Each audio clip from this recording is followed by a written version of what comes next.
Hello everyone and welcome to weekend reviews. ഇന്ന് ഞാൻ review ചെയ്യാൻ പോകുന്നത് ബ്ലേക്ക് ലൈവ്ലി പ്രധാന വേഷത്തിൽ വരുന്ന റൊമാൻറ്റിക് ഡ്രാമ സിനിമയായ ഇറ്റ് എൻഡ്സ് വിത്ത് അസ് ആണ്. റൈറ്റർ കോളിൻ ഹൂവർ 2016 എഴുതിയ ഇതേ പേരിലുള്ള ഒരു റൊമാൻസ് നോവലിനെ ബേസ് ചെയ്താണ് ഈ സിനിമ. വളരെ പോപ്പുലർ ആയ ഒരു റൊമാൻസ് നോവലാണത്. ഏത് ബുക്ക് സ്റ്റോറിൽ പോയാലും നമുക്ക് കാണാൻ പറ്റും. സോ ബുക്കുമായിട്ടൊരു കമ്പാരിസൺ ഞാൻ ഇവിടെ ചെയ്യുന്നില്ല, സിനിമയുടെ പെർസ്പെക്റ്റീവിൽ മാത്രമേ സംസാരിക്കുന്നുള്ളൂ. ബ്ലേക്ക് ലൈവ്ലിക്കൊപ്പം ജസ്റ്റിൻ ബാൽഡോണി, ബ്രാൻഡൻ സ്കെല്ലർ എന്നിവരും പ്രധാനപ്പെട്ട വേഷങ്ങൾ ചെയ്യുന്നുണ്ട്. ജസ്റ്റിൻ ബാൽഡോണി തന്നെയാണ് ഈ സിനിമ ഡയറക്ട് ചെയ്തിരിക്കുന്നത്. ലില്ലി ബ്ലോസം ബ്ലൂം എന്ന പെൺകുട്ടിയുടെ ലൈഫും റിലേഷൻഷിപ്പുമാണ് ഈ സിനിമ ഫോക്കസ് ചെയ്യുന്നത്. അതൊരു നോൺ ലീനിയർ നറേറ്റീവിലാണ് പറഞ്ഞു പോകുന്നത്. ഹൈസ്കൂൾ കാലഘട്ടവും പിന്നെ ഇപ്പോഴത്തെ ലൈഫും പിന്നെ സെക്കൻഡ് ഹാഫിൽ കുറച്ചല്പം സീരിയസ് ആയിട്ടുള്ള സബ്ജക്റ്റും സംസാരിക്കുന്നുണ്ട്. അതിനെക്കുറിച്ച് കുറച്ച് കഴിഞ്ഞിട്ട് ഞാൻ ഡീറ്റെയിൽ ആയിട്ട് പറയാം. ഈ സിനിമയുടെ ഏറ്റവും വലിയ പ്ലസ് പോയിന്റ് അത് ബ്ലേക്ക് ലൈവ്ലിയുടെ പെർഫോമൻസ് തന്നെയാണ്. എസ്പെഷ്യലി സെക്കൻഡ് ഹാഫിലെ ലാസ്റ്റ് 20 minutes ഒക്കെ. ബ്ലേക്ക് ലൈവ്ലിയുടെ പേരായിട്ട് വരുന്നത് ജസ്റ്റിൻ ബാൽഡോണിയാണ്. എനിക്ക് പുള്ളിയെ കണ്ടിട്ട് പെട്ടെന്ന് ഡിസ്കൗണ്ട് ജോൺ അബ്രഹാം ആയിട്ടാണ് തോന്നിയത്. വളരെ പോപ്പുലറായ റൊമാൻസ് നോവൽ ആയതുകൊണ്ട് ഞാൻ ഫിലിം കാണാൻ പോയപ്പം 90% ഫീമെയിൽ ഓഡിയൻസ് ആയിരുന്നു തിയേറ്ററിൽ. സോ ഇവർ രണ്ടുപേരും തമ്മിലുള്ള റൊമാൻറ്റിക് സീൻസ് ഒക്കെ വന്നപ്പം ബാക്കിലിരിക്കുന്ന സ്ത്രീജനങ്ങൾക്കിടയിൽ നിന്ന് അപശബ്ദങ്ങളൊക്കെ കേൾക്കുന്നുണ്ടായിരുന്നു. എനിവേസ്, അപ്പോൾ ഇവരുടെ ആ ഒരു കെമിസ്ട്രി ഇവിടെ എടുത്തു പറയേണ്ട ഒരു പോയിന്റാണ്. അത്രയും ബ്യൂട്ടിഫുൾ ആയിട്ട് അത് കൺവേ ചെയ്തിട്ടുണ്ട്. ഇതിന്റെ ഡയറക്ഷൻ, സിനിമാറ്റോഗ്രഫിയും ഒക്കെ ഏർലി 2000-ലെ ചില റൊമാൻറ്റിക് സിനിമകളുടെയൊക്കെ ഒരു സ്റ്റൈലാണ്.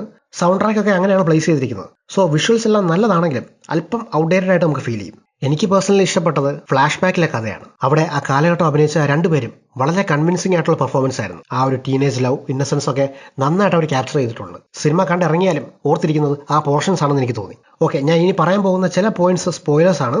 നിങ്ങൾക്ക് വേണമെങ്കിൽ ഈ പോർഷൻ സ്കിപ്പ് ചെയ്യാവുന്നതാണ്. ഞാൻ ടൈം സ്റ്റാമ്പ് വെക്കാം. സിനിമ പുറത്തുനിന്ന് നോക്കുമ്പോൾ ഒരു ട്രയാങ്കിൾ ലവ് സ്റ്റോറി ആയിട്ടേ നമുക്ക് തോന്നും. പക്ഷേ സത്യത്തിൽ ഈ സിനിമ സംസാരിക്കുന്നത് വളരെ സീരിയസ് ആയിട്ടുള്ള സബ്ജക്ട്സ് ആയ ഡൊമസ്റ്റിക് അബ്യൂസ്, ചൈൽഡ്ഹുഡ് ട്രോമ, പിന്നെ എങ്ങനെയാണ് ഈ അബ്യൂസീവ് ടോക്സിക് റിലേഷൻഷിപ്പുകളിൽ നിന്ന് പുറത്തു വരാൻ കഴിയാതെ പാർട്ട്നേഴ്സ് സൈക്കോളജിക്കലി കോർണർ ചെയ്യപ്പെടുന്നത്, അത്തരത്തിലുള്ള ഇഷ്യൂസ് ഒക്കെയാണ്. സോ ഇതൊരു റൊമാൻറ്റിക് കോമഡിയല്ല. ചിലർക്ക് ഇത് കണ്ടാൽ ഒരു ഹൊറർ സിനിമയായിട്ട് ഫീൽ ചെയ്യാൻ ചാൻസ് ഉണ്ട്. സോ സെക്കൻഡ് ഹാഫിൽ കുറച്ച് ഡിസ്റ്റർബിംഗ് ആയിട്ടുള്ള സീൻസ് ഒക്കെ ഉണ്ട്. സോ അത്തരം ടോപ്പിക്സ് അതിൻ്റെ ആ ഒരു സീരിയസ്നെസ് വിട്ടുപോകാതെ തന്നെ ഫിലിമിൽ അത് കാണിച്ചിട്ടുണ്ട്. ഈ ഫിലിമിലെ ക്യാരക്ടേഴ്സ് തമ്മിൽ ആദ്യമായിട്ട് മീറ്റ് ചെയ്യുമ്പോഴും സംസാരിക്കുമ്പോഴും ഒക്കെ ഒരല്പം ആർട്ടിഫിഷ്യാലിറ്റി നമുക്ക് ഫീൽ ചെയ്യും. അല്ലെങ്കിൽ സപ്പോർട്ടിംഗ് ക്യാരക്ടേഴ്സ് ആദ്യമായിട്ട് ഇൻട്രൊഡ്യൂസ് ചെയ്യുന്ന സീൻസിലൊക്കെ. ഞാൻ മുൻപേ മെൻഷൻ ചെയ്ത പോലെ ഏർലി 2000-ലെ ഈ റൊമാൻസ് സിനിമകൾ ക്യാരക്ടേഴ്സ് സംസാരിക്കുന്ന പോലെയാണ്, അല്ലെങ്കിൽ സിറ്റ്കോംസിലൊക്കെ ആൾക്കാർ സംസാരിക്കുന്ന പോലെ. സോ അത്തരത്തിലുള്ള ഒരു ക്ലീഷേ നമുക്കിവിടെ ഫീൽ ചെയ്യും. സിനിമയുടെ ലെങ്ത് ഒരു ഇഷ്യൂ ആയിട്ട് തോന്നി. കഥയിലെ ഏറ്റവും ബ്യൂട്ടിഫുൾ ആയിട്ടുള്ള ഒരു മൊമെന്റ് ബിൽഡ് ചെയ്യുന്നത് ക്ലൈമാക്സിലെ അവസാനത്തെ ഒരു 5 മിനിറ്റിലാണ്.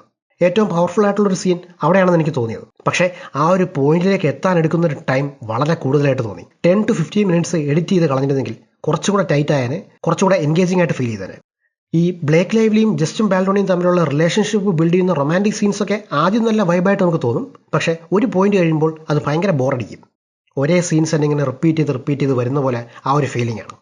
സിനിമയുടെ ഒരു ഡ്യൂറേഷൻ കൂടുതലാണെന്ന് മാറ്റി നിർത്തിയാൽ നല്ല രീതിയിൽ എൻജോയ് ചെയ്യാൻ കഴിയുന്ന ഒരു സിനിമ തന്നെയാണ് ഇറ്റ് എൻഡ്സ് വിത്ത് അസ്. ഒരു ട്രയാങ്കിൾ ലവ് സ്റ്റോറിയോടൊപ്പം ഒരു സീരിയസ് ആയിട്ടുള്ള സോഷ്യൽ ഇഷ്യൂവും കൂടെ അഡ്രസ്സ് ചെയ്യുന്നുണ്ട്.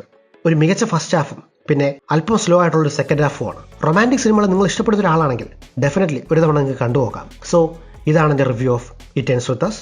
എൻ്റെ ഈ റിവ്യൂ ഇഷ്ടപ്പെട്ടെങ്കിൽ ദയവായി like and subscribe to weekend reviews. അടുത്ത തവണ പുതിയൊരു വീഡിയോ ആയിട്ട് വരാം. Thanks for watching.